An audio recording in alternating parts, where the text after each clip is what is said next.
Just send it. We're just sending it. Just send it. No, I can do that. So I can handle that.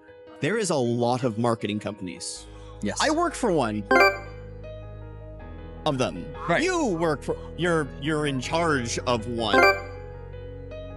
I'm trying to be. How about that? You're in charge of one. So one of the things that I've been trying to do over the last couple of years with the podcast, talking to technicians, bringing awareness to mental health, helping them be happier, healthier, more Great productive. stuff, man. One of the things that I've been getting more granular about is making sure that you guys out there understand that they don't have to be technicians forever. They can start from pushing a broom. Sure. Like my buddy Zach Perkle, who is Absolutely. now the fix director of 3 stores. Perfect. So I realize that fixed isn't your forte. Sure. But from your perspective, now that you've overseen so many dealers, what is it you could tell that person who's maybe looking to get off the bench and into something like marketing? What can you tell them to learn maybe? Yeah, I think it's a phenomenal question. And I think fix at the root, everyone knows that it's what keeps the lights on, right? So I always think that people who start in fixed ops carry a certain level of grit that honestly doesn't always come across when it just starts on the sales floor. I actually think about the Carter Myers Group, and they have a GM who started on the fixed ops side, now running a dealership. And we've also seen people, there's so many fixed ops dedicated marketing companies. Of course, we do a little bit here and there, and it's a core focus of our SEO. But I think that people with the fixed ops background just inherently understand different sides of the business. So what I always tell people who start as a technician or that I bump into that are in service director type roles is that all that experience is super valuable because you think a little bit differently. And that will carry through to a marketing role. That will carry through to a sales role. That will carry through to just even being in a room about advertising, saying, hey, have we ever thought about pushing things in this direction? And I think so. Embrace the experience is what I say, because people are always looking for different types of behavior. They're looking for different types of ideas in the room. And I think fixed ops brings that a whole Awesome. way. I was hoping that was how you were going to take that, because that makes a whole lot of sense. So we're at ASOTUCON in 2025. There's been a lot of education going on and around. I like that outside of the education, there's also really a lot of opportunities to grow your internal community. Yesterday, you guys hosted was it yesterday? No, Yep.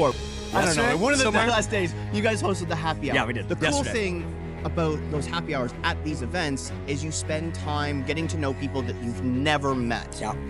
One of the things that we have a challenge with in Fix, especially on the shop floor, is we get so insular on the floor that we don't expand our network. Now, introverts exist. 100%. I'm one of them. I'm an extroverted introvert. Yep, This I get requires it. a lot of energy for me. 100%.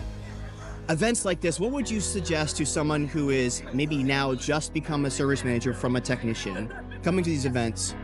Is the happy hour the most important thing, or is something like a learning or a breakout session one of the most important? Great idea. Honestly, I think you have to be, and that's what makes it really hard, I think, for a lot of folks, is that you really need to do all of that.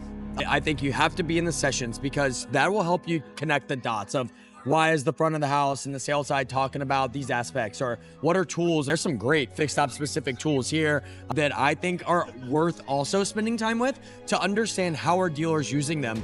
I think even the Shark Tank yesterday, at least 1 or 2 of the top 3 were dedicated completely to fixed ops. So if you can come to a session like this, and I think that starts with telling your dealer principal that you want to, and hopefully work for a group that will embrace that. And a lot of them are, because they want to retain that service talent, right? We know that's a struggle for a lot of stores. So if they can retain the service talent by letting someone like you come to an event like this, well then great. Now spend a little time in the sessions, spend a little time networking, and then spend a little time at understanding the tools that are available for your role. And if you can do those 3 things, even for one day at a show like this, I promise you're gonna walk away with takeaways. Takeaways are huge. Even the small nuggets, I've referenced it just about in every interview I've done here, is the opening keynote by Claude Silver.